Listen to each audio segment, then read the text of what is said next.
Cette vidéo a été rendue possible grâce au programme EA Creator Network. Merci à EA de m'avoir offert ces deux kits pour que je puisse les tester avec vous et merci à vous tous pour votre soutien. Bonjour à tous, c'est Psyplay, j'espère que vous allez bien. Un restaurant pour les amoureux avec les nouveaux kits Bistro Charmant et Riviera Italienne dans les Sims 4, ça vous tente? Dans cette vidéo, je vous propose de découvrir ou de redécouvrir ensemble les deux derniers kits de construction qui sentent bon l'été. Il m'a fallu un temps pour me focaliser sur une seule idée parce que j'en avais plusieurs en tête pour chacun des kits. Vous le savez, si vous êtes habitué de la chaîne, construire me demande du temps en plus de la réflexion sur ce que je pourrais construire. Oui, ça devient compliqué. C'est pour cela que je ne présente pas souvent des créations vidéo et aussi parce que je veux en réaliser quand j'ai une véritable envie. Nous sommes à Tartosa, le monde méditerranéen qui arrive avec le pack de jeu mariage. Ce monde n'est pas mon préféré pour le gameplay qu'il apporte. Je mets volontairement le sujet des bugs de côté. J'avais espéré que le pack irait bien plus loin que le simple événement mariage, qu'il se dirigerait notamment vers une amélioration des relations amoureuses. C'est chose faite avec la prochaine extension Amour Fou. Alors j'ai eu l'envie de construire un restaurant traditionnel, italien bien sûr. Nous sommes à Tartosa après tout, pour les Sims amoureux. Restaurant qui aura trois fonctions, être un lieu de rencontre et pour dîner bien sûr, mais aussi un espace de détente et même une habitation. C'est ambitieux, mais j'avais la volonté de mettre en avant les objets des kits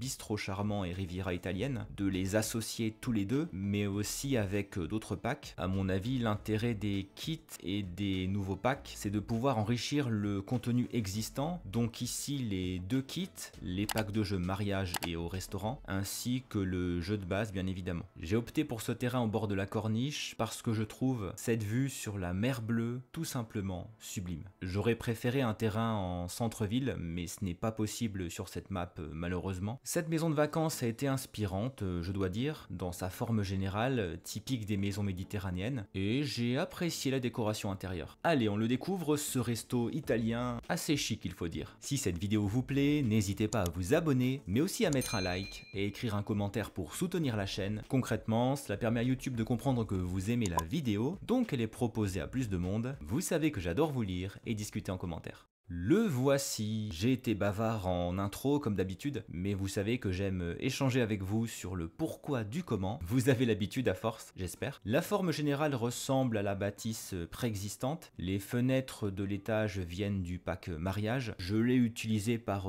petites touches. Sinon, la devanture et la terrasse, c'est le kiosque Bistro Charmant. Forcément, je l'ai associé à la France du 19e, début 20e siècle. Et puis, j'ai trouvé que par certains choix de couleurs, avec d'autres associations, on pourrait sentir un parfum d'Italie. J'aime beaucoup les restaurants italiens et la culture du pays. On fait coucou à la petite voiture arrondie du propriétaire des lieux qui m'a fait penser à une certaine marque italienne. Et on laisse cette entrée privée pour l'instant. Je n'insiste pas sur les plantes d'extérieur. J'ai pensé aux lavandes et vous verrez à l'arrière que les plantes sont adaptées au sud. Les panneaux, les hautes fenêtres du kit, la porte à double battant avec l'écriteau, les menus, tout ça est détaillé, finement réalisé, c'est beau. Voici les possibilités de couleurs offertes qui vont du classique au plus original.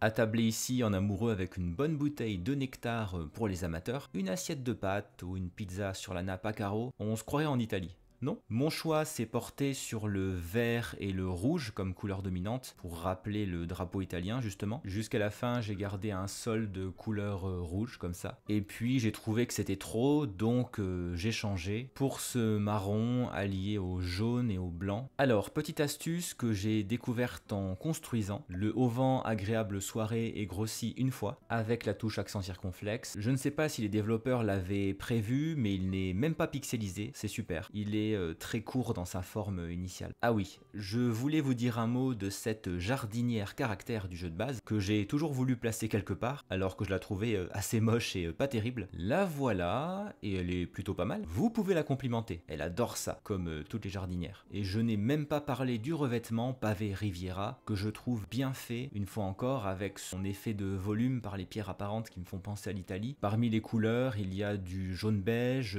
plusieurs gris et du noir. Ça tombait bien bien parce que je voulais absolument une façade beige comme celle-là. Le côté droit de la bâtisse nous mène à un décor assez Riviera italienne. Je me suis fait plaisir avec le kit et je sais que par son thème, il a intéressé beaucoup de joueurs qui attendaient des nouveautés pour les piscines. Je préfère ne même pas vous dire combien de fois j'ai changé le rebord de la piscine ou le carrelage. J'avais du mal à associer les deux alors que je les trouvais beaux séparément. Pour me rendre la tâche plus difficile, il y a 2 rebords dans ce kit, je vous montre. On a celui-ci avec des pavés en plusieurs couleurs bien sûr, et celui-là que j'ai choisi avec des carreaux, du carrelage. Et ensuite pour associer les couleurs, franchement c'était pas facile, parce que je les trouvais belles séparément, mais ensemble c'était assez complexe de trouver des tons et des teintes qui étaient proches, d'autant que le carrelage en carreau de ciment a quelque chose d'assez brillant. Je ne suis pas expert loin de là, mais il me fait penser à des SCC. Les fameuses cascades qui sont un atout indéniable du kit.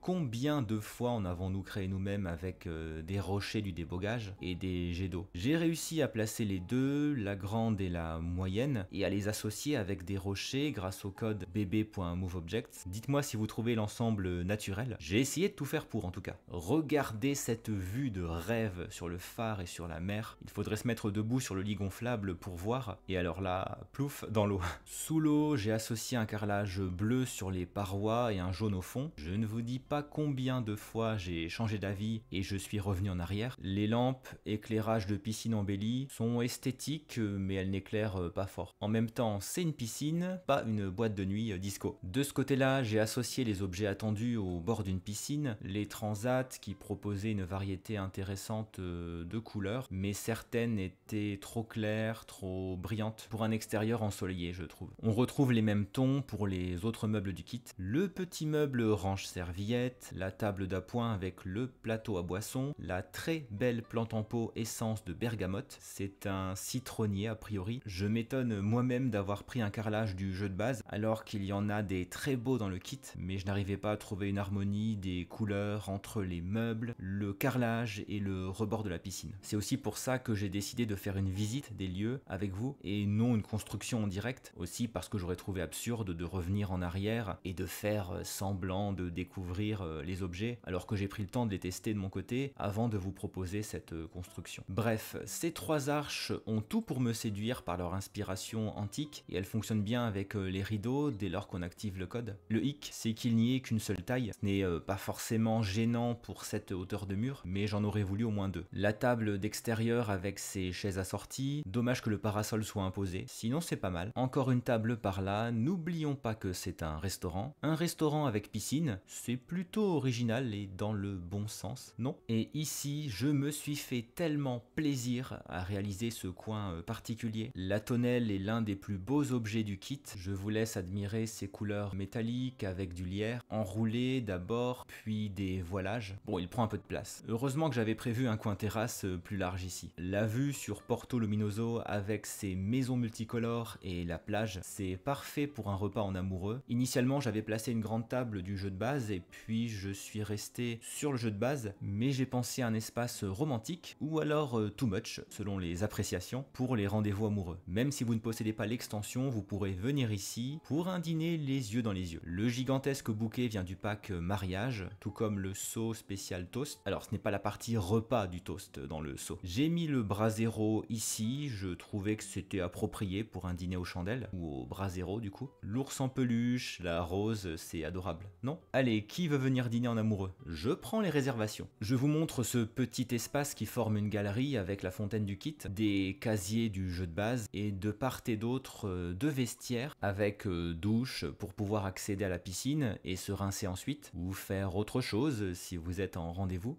Le terrain est prévu pour être une piscine comme un restaurant. C'est pour ça que j'ai choisi une porte d'accès unisexe. On entre dans la partie restaurant. Voici l'entrée. J'ai gardé le revêtement du kit Riviera italienne pour une partie des murs. Sinon, vous allez remarquer beaucoup d'objets du kit bistrot, c'est normal. Quelques-uns du jeu de base et du pack au restaurant. Forcément, comme la réception ici, face à la porte d'entrée. Il y a beaucoup de tableaux pour coller à l'ambiance des trattorias, souvent très décorés. À gauche, en entrant, le coin bar avec tout ce qu'il faut. Les meubles sont très bien réalisés. J'ai pu ajouter quelques objets décoratifs, ici ou là. J'ai même réussi à placer les étagères en bois au-dessus de la cafetière. D'ailleurs, le comptoir vient du jeu de base. Et le porte-nectar remarquable table, ces étagères métalliques fixées au plafond. C'était la galère pour leur trouver une place avec ces hauts plafonds. Par ici, je me suis amusé avec ces tableaux qui représentent des décors italiens et qui viennent avec au restaurant, tout comme la cave à nectar et la desserte. Je suis sûr que c'est le grand-père ou l'arrière-grand-père fondateur du restaurant qui veille sur ses héritiers et sur la rentabilité de son affaire. Par là, un espace privatisé grâce au paravent intimité. On voit les affiches du kit un peu partout sur les murs. Il y a aussi ce beau et haut miroir. La banquette, une nouvelle, c'est bon à prendre, mais je n'ai toujours pas compris pourquoi je ne peux en placer que d'un côté de la table, que j'ai ajouté d'ailleurs, parce qu'il n'y en a pas de cette taille et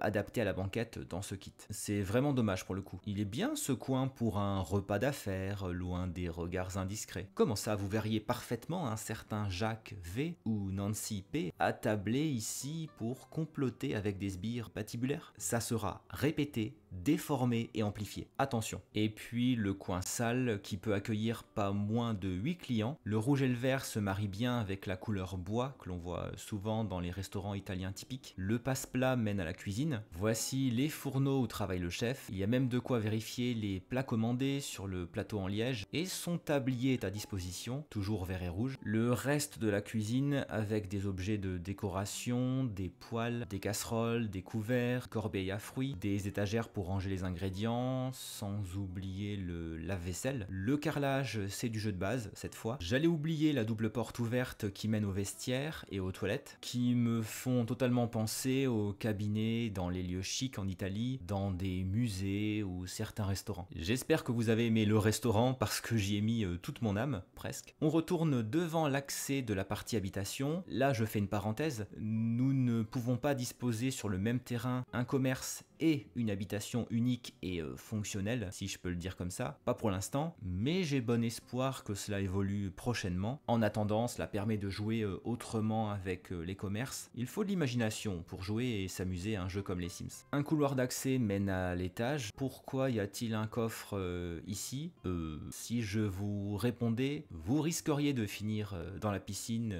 À vous de voir. La visite va être rapide parce que l'appartement reste à meubler. Je ne l'ai pas fait de mon côté parce que je n'ai pas encore créé le ou la propriétaire. Vous noterez le pas encore. Et je voulais vous offrir cette liberté de meubler comme vous le souhaitiez. D'ailleurs, c'est en cela que la maison peut aussi servir de terrain résidentiel ou locatif si vous ne voulez occuper que l'étage tout en profitant d'un rez-de-chaussée décoré pour plus d'immersion. Du bois et de la pierre, une belle cheminée pour cette pièce de vie. J'ai même pensé à installer des interrupteurs, j'ai failli oublier. 2 portes qui mènent à une pièce qui serait la chambre parentale selon moi, mais libre à vous d'en faire ce que vous souhaitez bien sûr. Une deuxième qui ressemble à s'y méprendre à une chambre de jeune enfant, d'un bambin probablement. Si elle devient la chambre parentale, il faudra sûrement investir dans un nouveau papier peint, à moins que vous ne soyez fan de dinosaures et de lapins. Une salle de bain équipée, il est beau ce carrelage marron avec des carreaux roses et bleus. Puis la cuisine qui n'est pas si petite mine de rien. Quand vos Sims se laveront la vaisselle à la main, ils auront vue sur la terrasse que j'aime beaucoup. On y accède par la porte-fenêtre de la pièce principale. Je l'ai décoré avec le salon de jardin et la chaise longue du kit Riviera, et puis quelques objets du jeu de base pour disposer d'activités, un barbecue et des pots pour faire des plantations, et admirer la vue depuis cette terrasse. On peut rester là pour toujours. Le restaurant La Corniche sera disponible dans ma galerie avec mon pseudo Epsiplay au prix de 116 224 Simflouz. C'est pas donné. Heureusement que l'appartement de l'étage n'est pas encore meublé. Cela peut représenter un petit challenge quand on possède le restaurant. Pas besoin d'explications complémentaires concernant le nom du restaurant, je crois. Je lui ai mis 2 traits de terrain qui me semblent adaptés, ensoleillés et aura romantique, ce qui devrait mettre les amoureux de bonne humeur pendant le repas et après. D'ailleurs, on peut parfaitement imaginer l'ajout de coins crac-crac comme un placard dans le vestiaire ou des buissons. Alors, que pensez-vous de mon restaurant italien traditionnel? Est-ce qu'il vous donne des idées, des envies pour jouer avec les 2 kits? Et si vous les avez achetés, qu'avez-vous construit avec eux? J'ai encore plein d'idées, mais je vais me concentrer sur la nouvelle extension et sur des projets que je retarde depuis trop longtemps. Bref, place au bilan sur ce que je pense de ces 2 kits. J'ai aimé construire avec les 2 et je confirme mes impressions. Les objets sont beaux, sont de qualité. Les kits peuvent s'avérer utiles sans être indispensables. Mon coup de cœur pour Bistrot Charmant est toujours là, bien que j'aurais voulu quelques objets supplémentaires, comme une grande table qui aille avec la banquette, une jolie plante d'intérieur et un nouveau comptoir peut-être, même si ceux du jeu de base se marient avec le bar et les meubles à quelques nuances de bois près. Le carrelage et les boiseries sont très beaux, c'est une constante dans les kits. Il est hyper spécialisé a priori, on a du mal à sortir de la construction d'un bistrot parisien, même si une trattoria ça marche aussi. Non, on peut néanmoins réutiliser certains objets pour des commerces ou des maisons. C'est beau aussi du côté de Riviera Italienne, notamment les carrelages. Le kiosque est superbe, la cascade c'est une bonne idée. J'aime bien le citronnier en pot, les arches, le hic et qu'il manque plusieurs petites choses à mon avis, différentes hauteurs d'arches, de rideaux, une table sans parasol qui pourrait être placée sous le kiosque, des éléments pour aménager un véritable salon de jardin, 2 rebords de piscine et plusieurs rochers c'est bien, mais c'est au détriment d'autres objets. Autant Bistrot Charmant est assez complet, on peut réaliser un bar avec lui seul, autant Riviera Italienne nécessite d'aller chercher des objets complémentaires dans le jeu de base ou d'autres packs. Ce que j'aurais vraiment voulu, c'est un nouveau plongeoir, ou mieux, un toboggan pour la piscine. Mais l'objectif des kits de construction est de réutiliser les objets et le gameplay existant. À moins d'un kit de gameplay, on peut oublier le toboggan. Et vous alors, vous avez une préférence définitive pour l'un ou l'autre? N'oubliez pas le petit like de soutien, merci beaucoup d'avoir regardé cette vidéo jusqu'au bout, on se retrouve en commentaire, à très bientôt.